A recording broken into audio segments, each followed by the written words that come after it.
Good morning बच्चों। आज हम लोग हिंदी में पढ़ेंगे व्यंजन संधि। हिंदी ग्रामर का एक महत्वपूर्ण चैप्टर माना जाता है संधि। तो हमने 8th क्लास में स्वर संधि को बहुत ही अच्छे तरीके से पढ़ा था, विस्तृत तरीके से। अब हम उसी को आगे बढ़ाते हैं। एक दूसरा टाइप आता है जिसका नाम होता है क्या? व्यंजन संधि। ठीक है ना। तो हम व्यंजन संधि के नियम और उसके उदाहरण पढ़ेंगे। ठीक है। तो पहले हम पता करेंगे कि व्यंजन होते क्या हैं, व्यंजन वर्ण क्या कहलाते हैं। तो आपको पता है, ये आपको फर्स्ट क्लास से पढ़ते आ रहे हो क्या, कि का से लेकर ज्ञ तक के वर्ण क्या कहलाते हैं? व्यंजन कहलाते हैं। इनको हम क्या बोलते हैं? हल वर्ण भी बोलते हैं। हल का मतलब होता है हलंत, यानी कि ये व्यंजन वर्ण हलंत लगे हुए होते हैं, और जब हम इनमें स्वर की मात्रा जोड़ देते हैं तो वो पूर्ण हो जाती हैं। ठीक है ना। जैसे मैंने यहाँ पे लिखा है, अभी क्या लिखा है यहाँ पर? का। तो अभी ये क्या है? का में मैंने हलंत लगा दिया, यानी कि ये आधा का है। अभी इसमें स्वर नहीं छिपा है। ठीक है ना। अब मैंने क्या कर दिया?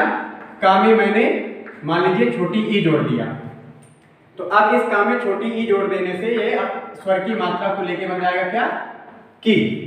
तो अब जो की हो गया, हम इसको अलग करेंगे तो हम ये बोल सकते हैं कि इसमें का व्यंजन है और छोटी ई का स्वर इसमें छिपा हुआ है, का प्लस ई। ठीक है। तो इसी प्रकार का से ज्ञ तक के व्यंजन वर्ण जो होते हैं वो व्यंजन कहलाते हैं।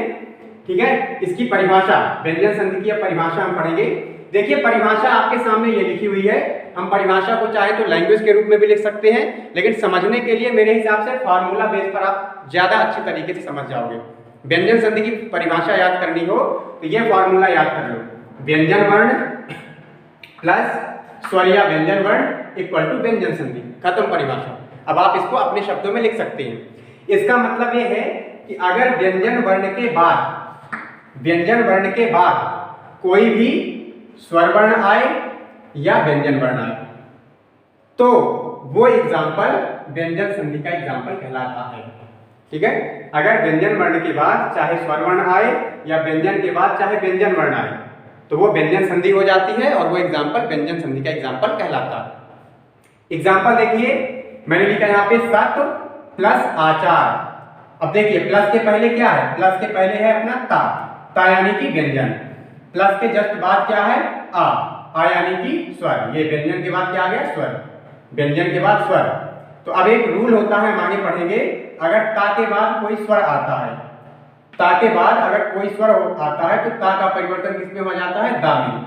तो हमने ता का परिवर्तन कर दिया दा में, और बड़ा आ की मात्रा है तो ये बड़ा आ की मात्रा हमने लगा दिया दा में, तो क्या बन गया? दा, सदा। ठीक है ना। अगर यहाँ पर स्वर ना होता तो फिर यहाँ पर आधा दा ही बनता, क्योंकि इधर आधा ता है ना, तो इधर आधा दा ही बनता, यानी कि ऐसे हलंत लग जाता। लेकिन अभी हम हलंत नहीं लगाएंगे। क्यों नहीं लगाएंगे? क्योंकि हलंत तो है, लेकिन ये स्वर जो है ये पूरा कर देगा उसको, उसके साथ मिल करके।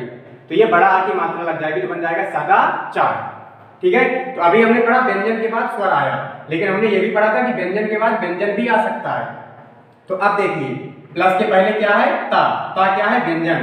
प्लस के बाद भी क्या है? जा क्या है? व्यंजन। यानी व्यंजन के बाद व्यंजन आ रहा है। तो अगर ता के बाद जा आता है, ता के बाद अगर जा आता है तो इस ता का परिवर्तन भी जा में हो जाता है। ये रूल होता है। अब यहाँ पर चूंकि आधा ता है तो आधा जा बनेगा।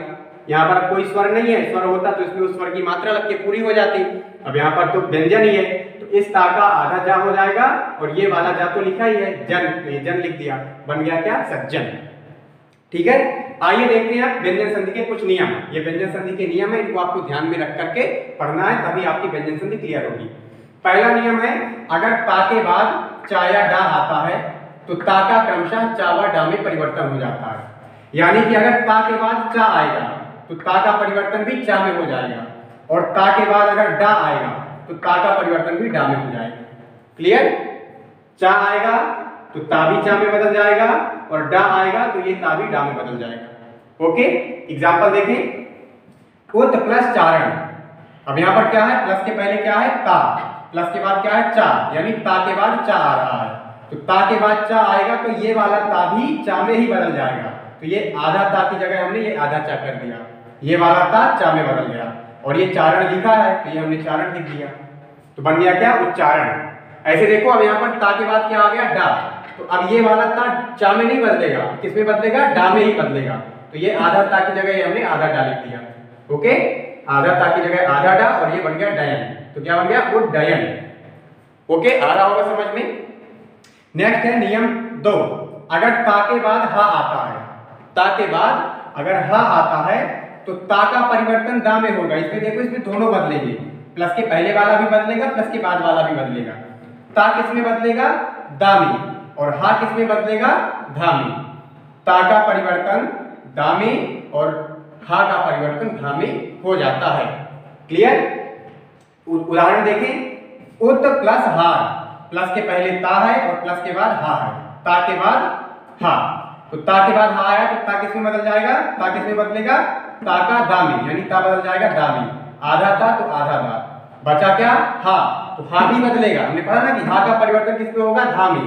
तो बड़ा हा है तो ये बड़ा धा हो गया, बन गया क्या, उद्धार।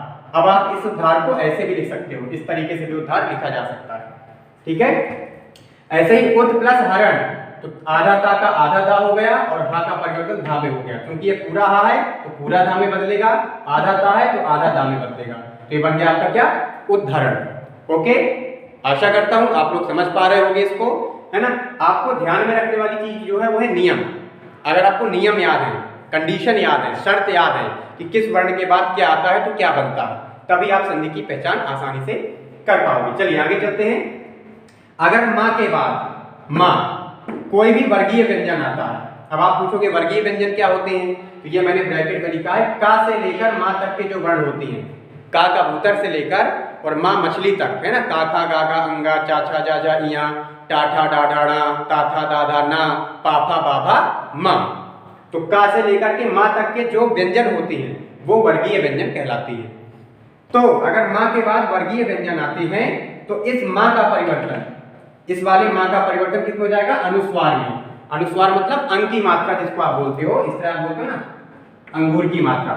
तो मां गायब हो जाएगा और मां के जो पहले वाला अक्षर रहेगा उसमें अंग की मात्रा लग जाएगी। देखिए, सम प्लस पूर्ण, प्लस के पहले मां है, प्लस के बाद पा है, पा यानी का से मां तक के बीच का एक अक्षर है। तो अब क्या करेंगे, मां हटा देंगे, मां का परिवर्तन किस में हो जाएगा, अनुस्वार में, यानी कि ये मां हट गया और मां की जगह इसमें क्या चल गया, सा में अनुस्वार, तो बन गया संपूर्ण। सेंस मां का ही निकलेगा, संपूर्ण। हम ये नहीं बोलते कि संपूर्ण, ठीक है ना, अंग की मात्रा नहीं निकलती, वहां पर निकलेगा मां का ही सेंस, संपूर्ण, बस क्योंकि ये मां का अनुस्वार हो गया। अरे सम प्लस कल्प, तो क्या बन जाएगा, संकल्प। मां हट जाएगा और मां के पहले सा में अनुस्वार लग जाएगा, संकल्प। ओके। नियम 4, अगर मां के बाद अंतःस्थ व्यंजन आते हैं। अब आप बोलोगे अंतःस्थ व्यंजन क्या होते हैं, तो मां तक अभी हमने पढ़ा, मां के आगे और बढ़ जाओ, मां के बाद क्या आता है, या, रा, ला और वा।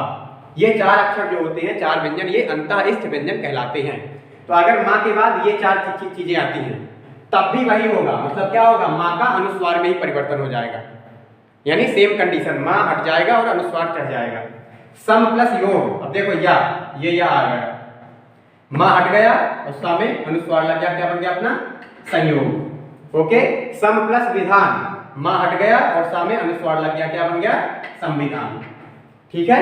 तो इस प्रकार ये आपके व्यंजन संधि के कुछ रूल हैं, कुछ नियम हैं, इनको आप एक बार ध्यान से ऑब्जर्व करें, देखें, सुने, समझें। कोई डाउट्स हो तो आप बार बार पूछें, लेकिन इसको क्लियर कर लें। ये आपके आगे भी काम आएगी, आगे की क्लासेस में, एग्जाम में भी काम आएगी और ओवरऑल काम आएगी। Okay, thank you so much बेटा, आप इसको नोट कर लें और इसको याद करें। Thank you so much.